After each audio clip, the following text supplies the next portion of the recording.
இப்போது புதிய அறிமுகம் ஆச்சி ஹோட்டல் சாம்பார் 50 கிராம் ரூபாய் 20 மட்டுமே. தமிழ்நாட்டின் நிதி நிலைமை குறித்து எதிர்க்கட்சித் தலைவர் எடப்பாடி பழனிசாமி வேண்டுமென்றே தவறான தகவல்களை கூறுவதாக அமைச்சர் தங்கம் தென்னரசு குற்றம் சாட்டியுள்ளார். தமிழகத்தின் நிதி பற்றாக்குறை குறித்து அதிமுக, திமுக மற்றும் பாஜகவின் கருத்து என்ன என்பதை பார்க்கலாம்.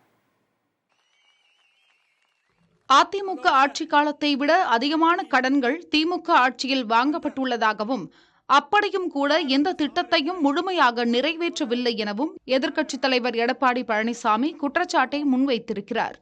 2021 மொத்தமா 5,18,000 கோடி தான் தமிழ்நாட்டினுடைய கடன்.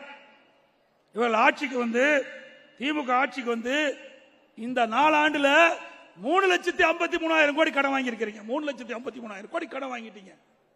அதோட 2020-21 அதிமுக ஆட்சியில் வருவாய் அதை விட 2024-25 திமுக வருவாய் 1,10,000 கோடி உங்களுக்கு வருவாய் அதிகமாயிருக்கு.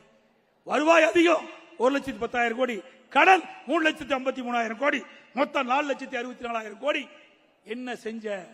என்ன புதிய திட்டத்தை கொண்டாந்த? இந்த பணம் எங்கே போச்சு? ஒரு பக்கம் வருவாய் அதிகரிப்பு, ஒரு பக்கம் கடன், புதிய திட்டம் இல்ல. இதனிடையே விருதுநகரில் செய்தியாளர்களை சந்தித்த நிதியமைச்சர் தங்கம் தென்னரசு தமிழகத்தின் நிதி நிலைமையில் எந்த சிக்கலும் இல்லை என தெரிவித்தார்.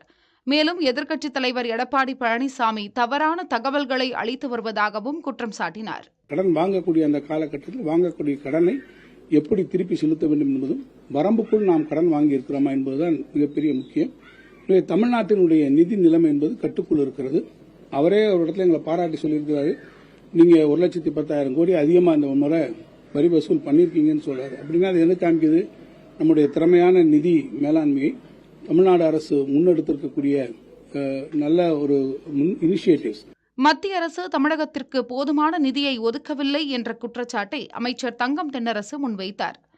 மெட்ரோ திட்டம் முதற்கொண்டு பல்வேறு திட்டங்களுக்கு தமிழகத்திற்கு போதுமான நிதியை மத்திய அரசு ஒதுக்கியுள்ளதாக பாஜக மாநில தலைவர் அண்ணாமலை விளக்கமளித்துள்ளார். எந்த திட்டத்திற்கு நிதி ஒதுக்கல சொல்லட்டும். கடந்த 10 ஆண்டுகளாக எவ்வளவு நிதி ஒதுக்கி இருக்கின்றோம் என்று பாராளுமன்ற தேர்தலின் பொழுது 36 பக்கம் வெள்ளை அறிக்கை தாக்கல் செஞ்சிருக்கோம். பிப்ரவரி 1ஆம் தேதி நம்ம பட்ஜெட் வர இருக்கு, இந்தியாவுடைய பட்ஜெட். அதிலும் தமிழகத்திற்கு பெரிய அளவில் திட்டங்கள், நிதிகள் வரும். அதனால் வேண்டுமென்று இவர்கள் ஆட்சியினுடைய லட்சணத்தை மறைப்பதற்காக தினமும் மத்திய அரசின் மீது குறை சொல்வதை மட்டுமே ஒரு முழுநேர வேலையாக திமுக அரசு வச்சிருக்கிறார்.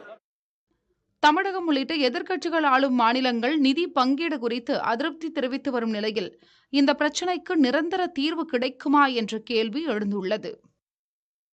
இப்போது புதிய அறிமுகம் ஆச்சி ஹோட்டல் சாம்பார் 50 கிராம் ரூபாய் 20 மட்டுமே.